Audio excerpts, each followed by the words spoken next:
이 요한복음 14장이 우리가 잘 아는 세족식에 관한 이야기입니다. 성경을 기록한 걸 보면 마태, 마가, 누가는 공관복음으로 그렇게 큰 차이가 없는데 이 요한복음은 그 복음서 중에서 가장 마지막에 기록되었어요. AD 한 90년경. 그렇기 때문에 더 단단하게, 더 예수님이 어떤 분이신지 더 알차게 구성되어 있는 것 같아요. 그래서 다른 데보다 더 밀도가 높게 하나님 누구시며 예수님이 누구시며 성령님이 어떤 분이시며 또 이제 이 요한복음에서는 말씀을 적당히 지켜서는 하나님 나라에 갈 수 없다는 걸 더 강력하게 말씀해 주세요. 그래서 아마 마가복음을 보고 마태복음을 짓고 누가복음을 짓고 했는데 전혀 이 요한이 오랫동안 삶을 살면서 거기에 복음서에 빠졌던 것들을 또 집어넣으면서 더 하나님의 이 말씀에 대한 의미를 우리에게 깨달을 수 있도록 함축적으로 넣어준 것 같아요. 근데 오늘 이제 이 세족식에 관한 이 복음인데 이것은 다른 복음서에 나올까요? 안 나올까요? 안 나옵니다. 어떻게 잘하세요? 다른 복음서에 안 나오고 여기 요한복음에만 기록되어 있는데 요한복음이 1장부터 12장까지가 거의 표적에 대한 책이래요. 표적, 기적. 예, 그 7가지 표적까지 기적이 나오는데 요한복음에서는 표적이라는 말을 많이 쓰죠. 근데 13장부터 20장까지의 내용이 한번 따라해 보실까요? 영광의 책이다. 예, 지난주에 무엇이 영광인가? 영광이란 무엇인가? 제가 은혜 받았어요. 우리 성도님들은 듣고 어떻게 하셨는지 모르지만 우리 얼마나 영광, 예, 오직 성경, 오직 믿음, 오직 은혜, 최전수로 오직 솔라 그라티아, 오직 영광인데 얼마나 우리가 영광을 드리고 싶어 합니까? 근데 세상에 그 영광에도 무게가 있다 없다? 있다. 예, 무게를 잘 감당해요. 무게. 그래 가볍게 가요. 그 무게를 감당하시기 위해서 우리 예수님께서 하늘의 미랄이 되셔서 죽어주시고 섬기시고 그렇죠? 네, 그리고 끝까지 마음이 괴롭고 힘들어도 그 사명의 길을 끝까지 그러한 자를 하나님께서 귀하게 여겨주시는 줄 믿습니다. 그러한 자를 나 있는 곳에 너희도 있게 한다고 그랬어요. 그래서 이 요한복음을 이렇게 보면 그냥 말씀을 적다 하겠다가는 천국 근처도 못 갈 것 같아요. 그렇게 하는 자에게 나 있는 곳에 너도 나와 함께 있게 할 것이다. 그 예수님 계시는 곳이 어디입니까? 마태는 주여 주여 하는 자마다 이렇게 했지만 그래서 이 영광의 무게가 있는데 13장부터 20장까지는 어떤 책이라고요? 영광의 책. 영광의 책을 기록하는데 이 예수님께서 영광 받으신 사건은 이제 두 가지가 계속적으로 나오지 않습니까? 이 영광의 주제라면은 그 영광의 주제 계속 두 가지 사건을 가는데 그게 예수님의 십자가 고난, 죽으심, 부활하심이잖아요. 이것을 위해서 계속 가는데 13장이 그 첫 출발인데 그 첫 출발을 무엇으로 시작했습니까? 세족식. 그래서 첫 출발, 첫 문을 세족식으로 열었다면은 이거는 얼마나 중요한가, 얼마나 중요한가. 약간 이 새로운 시대에 들어가기 위해서 너희가 어떠해야 되는가를 우리에게 가르쳐 주는 것 같습니다. 그래서 이 영광을 주제로 해서 영광의 책이 이제 펼쳐질 건데 그렇다면 왜 여기 세족식에 대해서 예수님께서 행하시고 왜 요한은 이것을 첫 번째로 기록했는지 한번 보겠습니다. 우리 본문 말씀 1절 말씀 한번 읽어볼까요? 시작. 6월절 전에 예수께서 자기가 세상을 떠나 아버지께로 돌아가실 때가 이런 줄 아시고 세상에 있는 자기 사람들을 사랑하시되 끝까지 사랑하시니라. 아멘. 예, 6월절 전에 예수님께서 세상을 떠나서 아버지께로 돌아가실 때가 무엇을 의미할까요? 십자가에 이제 고난 당하실 것을 아시고 끝까지 사랑하시는데 그 사랑의 대상이 누구입니까? 세상에 있는 자기 사람들, 지금 남겨지는 제자들, 오늘날로 말하면 우리들, 성도의 우리들. 예수님께서 사랑하실 때 끝까지 사랑하시는 줄 믿습니다. 예, 끝까지. 이 말씀이 얼마나 감동스러운지. 예수님께서 사랑하시는데 끝까지 우리를 사랑해 주신다는 거예요. 근데 여기서 끝까지라는 말의 의미가 두 가지 의미가 있습니다. 이거는 헬라어로 에이스텔로스라는 이 말이 있는데 시간적인 의미와 또 이제 최종 목적까지 갖는 거. 그래서 시간적으로도 본다면 정말 그 시간 그대로 이제 끝까지 엔더리스 러브, 엔더리스 이 끝까지 가는데 끝까지 가는 그 사랑. 근데 또 다른 하나는 따라하고 있습니다. 최종 목적을 이루시기까지다. 예, 그것은 최종 목적은 이루는 게 그냥이 아니에요. 예수님께서 십자가에서 고난 당하시고 죽어 주심으로 인해서 이 구원을 최종적으로 성취하는 그때까지. 근데 우리가 지난번에 들었지만 예수님께서 이들을 감당하기 위해서 내 마음이 지금 어떻다고요? 괴롭다. 심히 괴롭다. 이렇게 하셨잖아. 그렇지만 우리에게 이 구원 사역이 최종적으로 완성될 때까지 그것을 우리에게 주시기까지 예수님께서는 제자들을 온전하게 사랑하신 줄 믿습니다. 예. 그래서 지금 그 사랑이 어떤 것인지를 보여주기 위해서 이 세족식을 이제 거행하시는 거예요. 그런데 요한은 좀 새로운 말을 넣었습니다. 우리 2절 말씀 한번 읽어볼까요? 시작. 마귀가 벌써 시몬의 아들 가롯 유다의 마음에 예수를 팔려는 생각을 넣었더라. 예수님께서 자기의 사람들을, 남겨진 사람들을 끝까지 사랑하는데 그 끝까지 사랑하시는 그 사랑을 받지 못하는 사람이 있었어요. 대표적으로 누가 있습니까? 예. 사랑은 혼자 하는 게 아니죠. 혼자 하는 건 어떤 사랑입니까? 짝사랑. 마음 아프잖아요. 사랑은 너희가 사랑하라. 어떻게 서로 사랑하라? 따라하죠. 서로 사랑하라. 서로 사랑하라. 나만 사랑하는데 그 사람은 사랑하지 않아. 이건 성경적이지가 않아요. 너희가 서로 사랑하고 또 서로 용서하고 서로 용납하고 서로 하라고 했습니다. 근데 예수님께서 자기의 사람들을 사랑할 때 끝까지 사랑하시는데 이 예수님의 이런 사랑의 모습과 너무 다른 제자가 누구라고요? 가룟유다. 왜 그렇습니까? 그는 마음이 달랐어요. 마음이. 우리 아까 2절 읽었지만 가룟유다의 마음에 뭐를 주었다고요? 예수를 팔려는 생각을 넣었더라. 누가? 예, 마음이. 그 마음이 그러도록 마귀가. 예. 우리는 잘 정신을 차려야 돼요.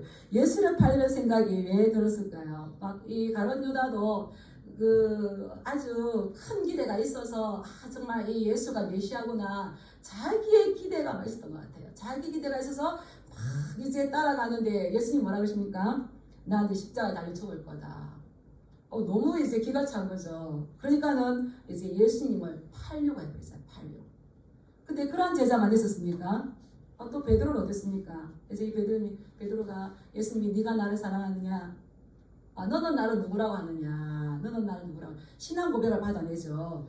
주는 그리스도시요 살아계신 하나님 아들이십니다. 비로소 이제 예수님께서 십자가 고난 당하실 것과 부활하실 것을 말씀하셨어요. 근데 베드로가 뭐라 그럽니까?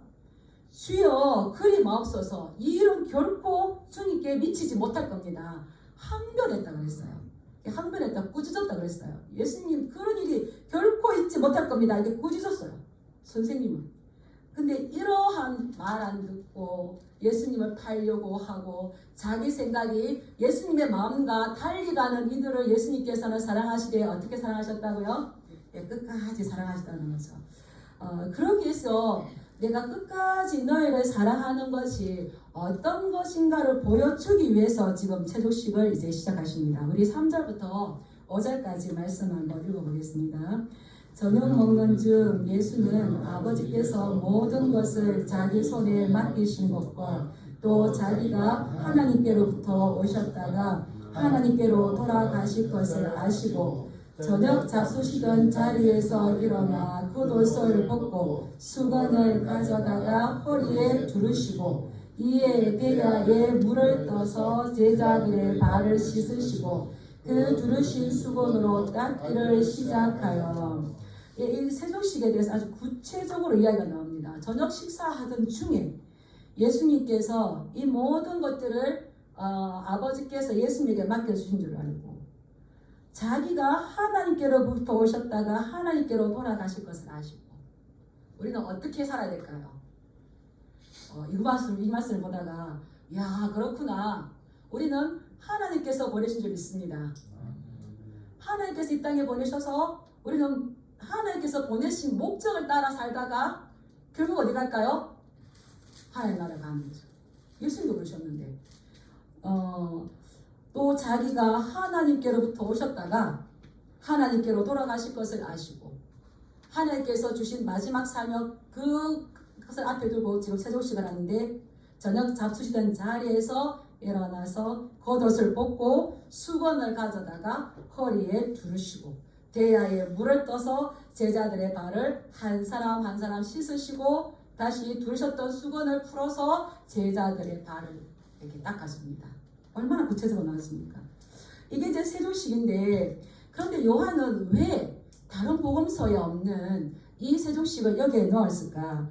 그렇다면은 그 당시 이스라엘 백성들에게 세족식이 가지고 있는 의미가 무엇인가를 우리가 한번 살펴볼 필요가 있습니다. 이 세족식이 예수님만 대행했던 것이 아니라 이스라엘의 어떤 문화적으로 종교적으로 전통적으로 이런 행사가 있었기 때문에 중요하게 생각해서 영광의 자리에 나가는 천문으로 이것을 기록하였는데 이 세족식은 유대 전통 사회에서 두 가지 의미가 있다고 합니다. 한번 따라하겠습니다. 전결 예식이다, 환대이다, 받아들이는 거. 그래서 이거 전결 예식인데 이스라엘 백성들은 성전에 들어가기 전에 어디서 손을 씻었습니까? 물두멍에서, 노태야에서 손을 반드시 씻고 그 손을 씻어야만 성막에 들어가든지 또 성전에 들어가든지 할 수 있었던 거죠. 그래서 출애굽기 30장 17절 21절 말씀 참고 말씀으로 PPT 있거든요. 한번 동기 한번 이렇게 넘겨볼래?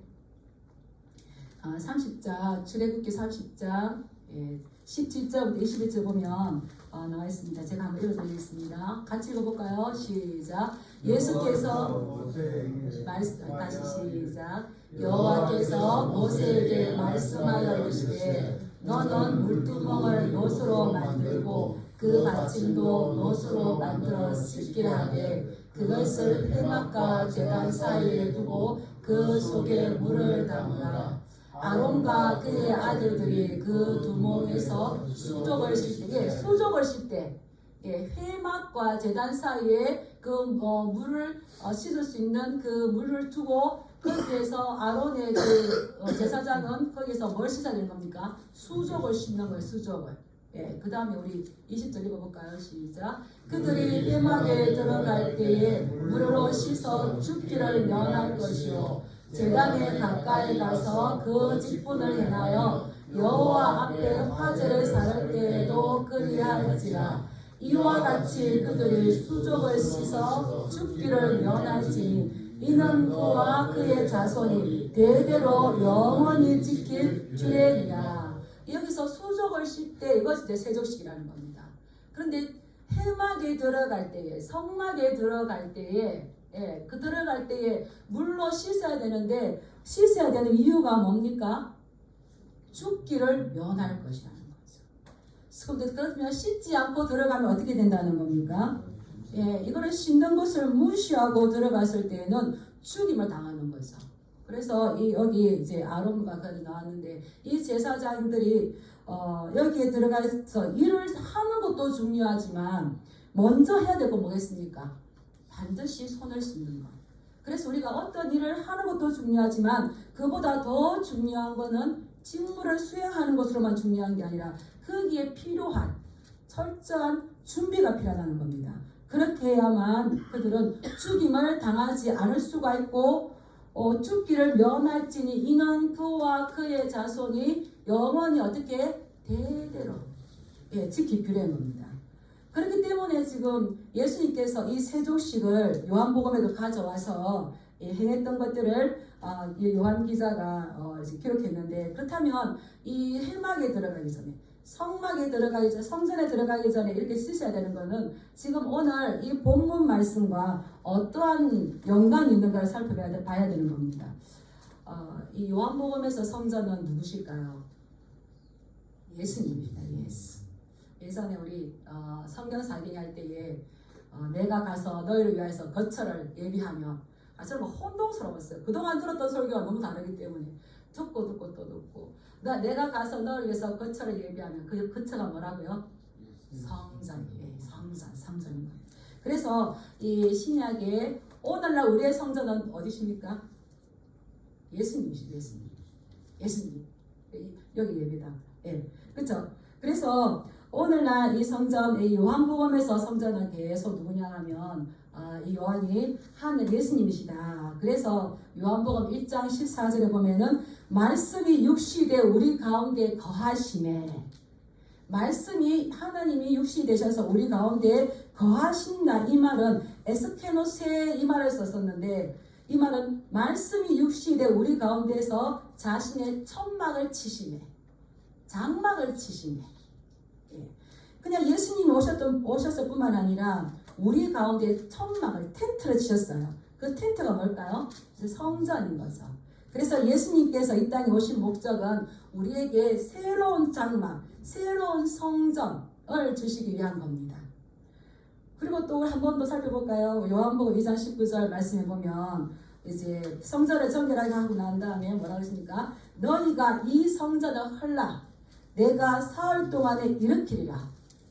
예, 유대인들은 이것을 이해할 수 없는데 이 성전을 헐라, 이 눈에 보이는 성전을 파괴하면 사흘 동안에 일으키리라. 이건 뭡니까? 예수님의 육체로 이 죽으심을 당하시고 부활하신 예수님이 새로운 성전을 건축하신다는 거죠. 그래서 그 뒤에 보면 21절에 요한이 이렇게 말했어요. 예수는 성전된 자기 육체를 가리켜 말씀하신 것이라. 그래서 요한이 말하는 성전은 누가 성전인 겁니까? 예수님. 예수님이 우리의 성전이죠. 성전된 자기 육체, 이거를 가리키십니다. 그래서 새로운 성전은 예수님께서 십자가에 달리시고 부활하셔서 우리에게 주신 줄 믿습니다. 아멘. 예, 그래서 예수님 우리의 성전이에요. 성전. 예, 그런데 이 바울이 그랬잖아요. 너희가 하나님의 성전인 것을 알지 못하느냐? 또 이제 우리도 또 하나님의 성전이에요. 예수님이 우리의 성전이에요. 우리 몸도 하나님의 성전이에요. 그래서 그가 내 안에, 내가 그 안에 같이 먹고 있는 겁니다. 예, 이걸 지금 이야기하시는 거예요. 그런데 이제 구약은 끝나고 예수님께서 이 땅에 오신 목적, 너희가 정말 새로운 성전, 새로운 교회를 주시기를 원하는데 이 성전에 성막이 들어가기 위해서 정결의식 중에 반드시 해야 될 게 뭐라고요?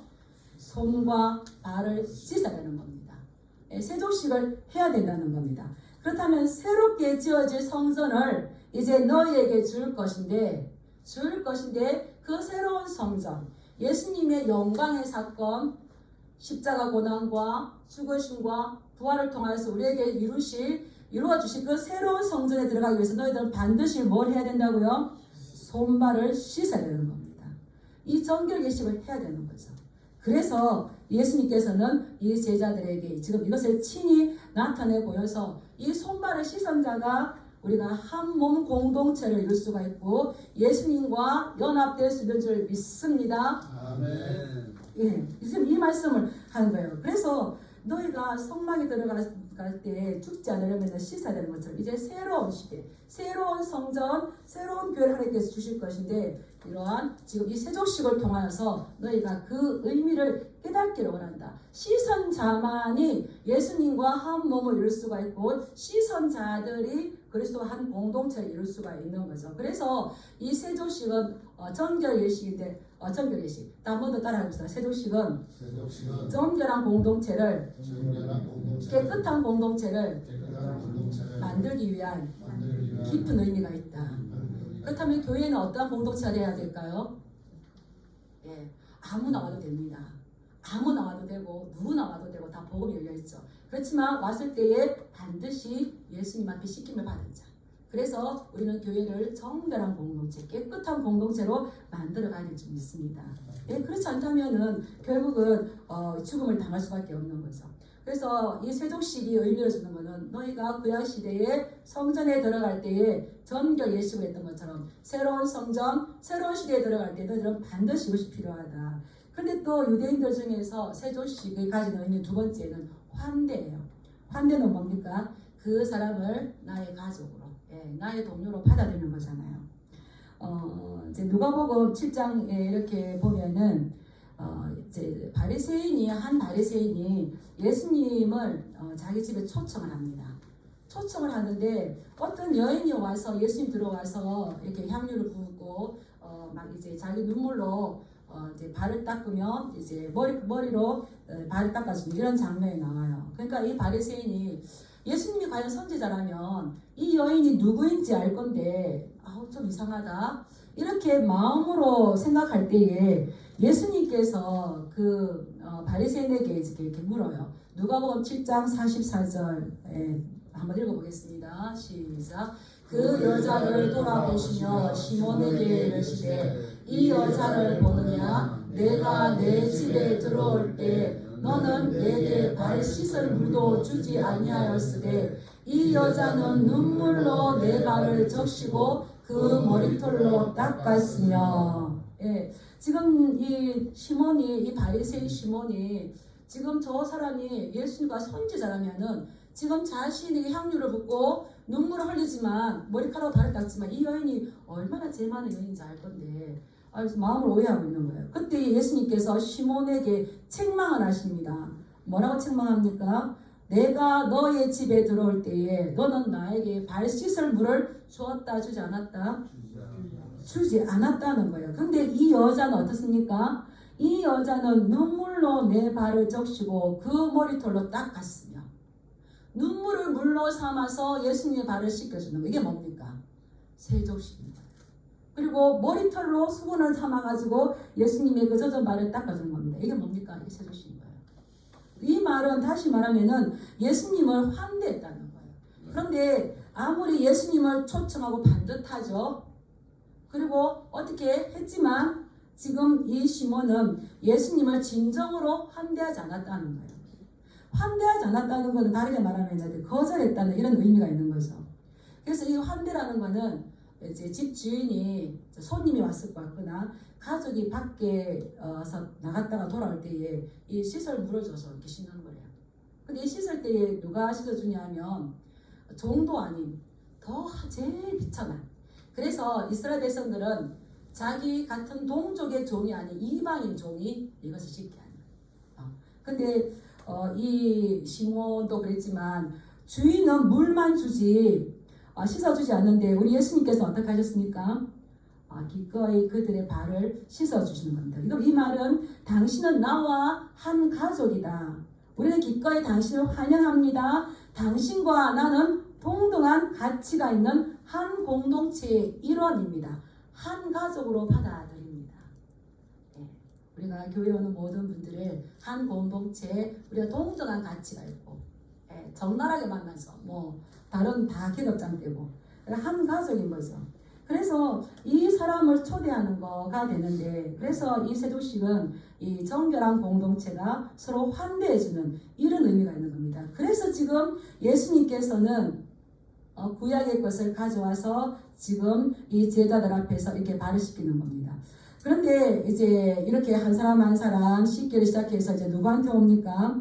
시몬 베드로에게 옵니다. 우리 6절 말씀 한번 읽어보겠습니다. 시작. 시몬 베드로에게 이르시되 베드로가 주여 주께서 내 발을 씻으시나이까. 내 발을 씻으나이까. 우리 7절 한번 읽어보겠습니다. 7절 8절까지 시작. 예수께서 대답하여 이르시되 내가 하는 것을 내가 지금은 알지 못하나 이후에는 알리라. 베드로가 이르되 내 발을 절대로 씻지 못하시리라. 예수께서 대답하시되 내가 너를 씻어주지 아니하면 내가 나와 상관이 없느니라. 아멘. 우리 예수님은 얼마나 친절하신지 미리 말씀하시고 미리 알게 하시고 미리 가르쳐 주세요. 근데 그때는 제자들도 모르고 우리도 깨닫기 전에는 모르죠. 근데 이들이 후에는 알리라. 성령 받고 난 다음에 이러한 하나님의 행동 하나가 어떤 건지 다 깨닫게 됐잖아요. 이제 베드로 차례에 왔을 때 베드로가 종도 그냥 종이 아니라 가장 비천한 이 종이 씻어주는 이 세족을, 이 발을 씻어주는 이것을 선생님이신 예수님이 씻어주니까 제가 좀 약간 충격을 받은 거예요. 그래서 아니 주께서 내 발을 씻으시나니까 그리고 뭐라고 합니까? 절대로 내 발을 씻지 못하실 겁니다. 절대로 세상에서도 어느 누구도 큰 자가 낮은 자의 발을 씻어주는 일이 없는데 어떻게 선생님이 감히 저의 발을 씻을 수가 있다는 겁니까? 전 절대로 이 절대로를 말은 영원히 씻지 못할 겁니다. 막 이제 막는 거죠. 근데 예수님께서는 뭐라고 말씀하십니까? 우리 8절 말씀 다시 한번 읽어보겠습니다. 시작. 베드로가 이르되 내 발을 절대로 씻지 못하시리다. 예수께서 대답하시되 내가 너를 씻어주지 아니하면 내가 나와 상관이 없느니라. 예, 절대로 씻어주지 못합니다. 이렇게 이야기했을 때 예수님께서는 내가 베드로 너를 씻어주지 아니하면 베드로 너와 나는 상관이 없다. 이제 아무런 관계가 없다는 거예요. 여기 상관이라는 말이 나왔는데 이 상관은 이제 그 헬라어로 메로스에서 유산, 특별히 약속의 땅, 종말론적으로 하나님의 나라에서 받을 기업. 베드로야, 내가 너를 씻어주지 않으면은 너와 나는 상관이 없는 자야. 그래서 특별하게 너가 하나님 나라에서 받을 기업이 없는 자가 되는 거죠. 그래서 우리는 예수님께 씻김 받아서 우리가 종말론적으로 하나님 나라에서 받을 기업이 있는데 절대로 인간적으로 생각하고 절대로 씻지 못합니다 라고 한다면은 앞으로 하나님 나라에서 받을 기업이 있을까요? 없을까요? 없는 겁니다. 그래서 베드로야, 내가 너를 씻어주지 아니하면 네가 나와 함께 하나님 나라에서 받을 기업이 없는 거다. 그래서 이 분깃이 없는 거죠. 유산이 없는 거죠. 그래서 우리는 왜 이 씻김 받기를 힘써야 되고, 이 씻김 받았던 자에게는 예수님께서 14절에 보면 너희도 서로 발을 씻어주는 것이 옳으니라 라고 나와요. 예수님께서 우리의 발을 씻어주셨지만 이제 우리에게 너희도 서로 발을 씻어주어라. 우리는 이 일에 힘을 써야 되는 겁니다. 이것은 왜 그렇습니까? 한번 따라해볼까요? 하나님 나라에서 받게 될 기업을 누리는 일이기 때문이다. 그 이스라엘 백성들이 성막에 들어가기 전에 손발을 씻지, 우리 죄를 씻김 받지 않는다면 들어가서 일을 수행하는 게 중요한 게 아니라 죽잖아요. 죄의 삭은 사망인 줄 믿습니다. 예, 그것을 씻으셨는 거예요. 그래서 너와 내가 상관이 없느니라고 이야기했을 때 이제 베드로가 흥분했죠. 그래서 우리 9절 말씀 한번 읽어볼까요? 시작. 시몬 베드로가 이르되 주여 내 발뿐 아니라 손과 머리도 씻어 주옵소서. 10절 읽어보겠습니다. 예수께서 이르시되 이미 모욕한 자는 발밖에 씻을 필요가 없느니라. 온몸이 깨끗하니라. 너희가 깨끗하나 다는 아니니라 하시니라. 예, 베드로가 그럼 발뿐 아니라 손과 머리도 감겨 주시옵소서라고 이야기하니까 예수님께서는 이미 모욕한 자는 발밖에 씻을 필요가 없다. 이미 정결하게 된 자는 이제 이 발만 이제 씻는 그런 이미 발을 씻다 모욕하다 그게 같은 의미지만 이미 이들은 이 말씀으로 그렇거든요. 그래서 이것은 무엇을 의미하냐면 예수님의 십자가 사건으로 우리를 죄에서 씻어주는, 그래서 이 죄를 씻김받는 것은 여러 번이 아니라 하나님께서 예수님께서 단번에 십자가에 죽으심으로 단번에 우리의 죄를 씻어주시는 줄 믿습니다. 아멘. 이 죄를 씻김을 받고 그리고 날마다 회개하면서 하나님의 성전에 들어가야 하나님과 예수님과 상관이 있는 자고, 그러한 자가 나중에 하나님의 나라에서 뭘 받게 되는 걸까요? 기업을 받게 되는 거예요. 유산을 받게 되는 거예요. 제가 이렇게 저는 항상 다른 의도를 가지고 이렇게 말씀을 들어갔다가 이제 뭐야 우리가 생각하는 그런 의도가 아니구나. 아마 이제 우리나라의 신학이 자꾸 아마 발전했던 탓일 겁니다. 그래서 예수님은 이제 앞으로 이 땅에 손으로 짓지 아니한 성전을 지을 것인데 그 성전에 들어가려면 우리 또한 어떠하게 들어가야 되는가?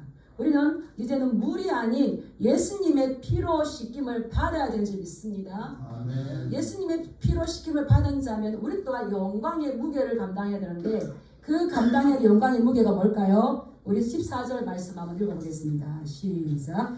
내가 주와 또는 선생이 되어 너희 발을 씻었으니 너희도 서로 발을 씻어주는 것이 옳으니라. 예수님께서 이미 십자가를 지셨어요. 그리고 부활하셨어요. 우리에게 이 제자를 길을 이렇게 주셨어요. 성령을 주셨어요. 그렇다면 우리가 해야 할 게 뭡니까? 서로 발을 씻어주는 거예요. 서로 발을 씻어주는 거예요. 그래서 제3의 권능을 사람에게 주신 것은 놀랍게 여겼더라라고 우리가 배웠잖아요. 근데 서로 발을 씻어주는 게 뭔가? 우리 13장 34, 35절 말씀을 한번 가보겠습니다. 요한복음 13장 34, 35절 시작. 새 계명을 너희에게 주노니 서로 사랑하라. 내가 너희를 사랑한 것 같이 너희도 서로 사랑하라. 너희가 서로 사랑하면 이로써 모든 사람이 너희가 내 제자인 줄 알리라. 예. 우리를 씻어주시고 우리를 보혈로 씻어주신 그 예수님께서 우리에게 주셨던 그 새로운 계명은 너희가 서로 사랑하는 거예요. 따라서 서로 사랑합시다. 혼자만 하면 어떤 사랑이에요? 짝사랑이에요. 짝사랑은 안 돼요. 너희가 서로 사랑하는데 그 사랑의 방법은 어떤 방법입니까? 따라하겠습니다. 내가 너희를 사랑한 것 같이 나의 사랑을 주고 내 생각을 주고 하면은 안 돼요. 누구의 사랑처럼? 예수님께서 사랑하신 것처럼. 그래서 누가복음 7장에 나왔던 그 여인 제사함을 많이 받은 자가 그 은혜를 알기 때문에 더 눈물로 씻어주는 것처럼 여기에 내 제사함 이 씻김을 받은 이거를 안다면은 우리는 당연히 어디로 갈까요? 또 다른 발을 씻어줄 자 사랑할 자가 누구인지 막 가잖아요. 그게 다 사명을 따라가잖아요. 선교사로 가기도 하고 봉사자로 가기도 하고 막 가잖아요. 이 사람 때문에. 그래서 너희가 서로 사랑하라. 어떤 방법? 내가 너를 사랑한 것 같이 너희도 서로 사랑하라. 이것이 정결한 공동체가 어떤 공동체로 나가는 겁니까? 따라서 환대 공동체다. 저는 식당에 가면 어디 가면요 그냥 밋밋하게 있는 거다. 어서 오십시오. 환영합니다. 이런 거 보면 괜히 환영받는 느낌 들더라고요. 그죠? 그냥 글자 하나만 있어도 이렇게 나는데 우리가 교회가 어떤 공동체가 돼야 되냐고요? 환대 공동체, 서로 환영해주고 이것이 뭡니까? 서로 사랑하는 거예요. 서로 사랑하는 거. 또 우리가 예수님의 그 보혈로 단번에 우리가 이 제시점을 받았다면은 우리가 뭐 하겠어요? 따라하겠습니다. 사랑합시다. 용납합시다. 용서해 주시기 바랍니다. 그래서 너희가 서로 사랑하면 이로써 모든 사람이 너희가 내 제자인 줄 알 것이고 이것이 예수님께서 십자가 고난과 죽으심과 부활을 통해서 우리에게 주시고자 하는 새 성전, 새로운 성전에 들어가 너희가 당연히 해야 할 것이다. 그래서 우리도 예수님께서도 우리를 끝까지 사랑한 것처럼 우리도 복음 안에서 믿지 않는 사람들을 환대해주고 그들이 참된 정결 예식에 동참할 수 있도록 우리도 풍성한 사랑과 이 교제를 누릴 수 있도록 잘 준비되시고 2024년도에는 이것을 실행함으로 인하여서 영광의 무게를 더해가는 그럼으로 인하여서 나 있는 곳에 너희도 있게 하고 하나님께서 너희를 기히 여기시라. 이것을 온몸으로 또한 채워드리는 우리 진양 공동체 되기를 주님의 이름으로 축복합니다. 네, 기도하겠습니다.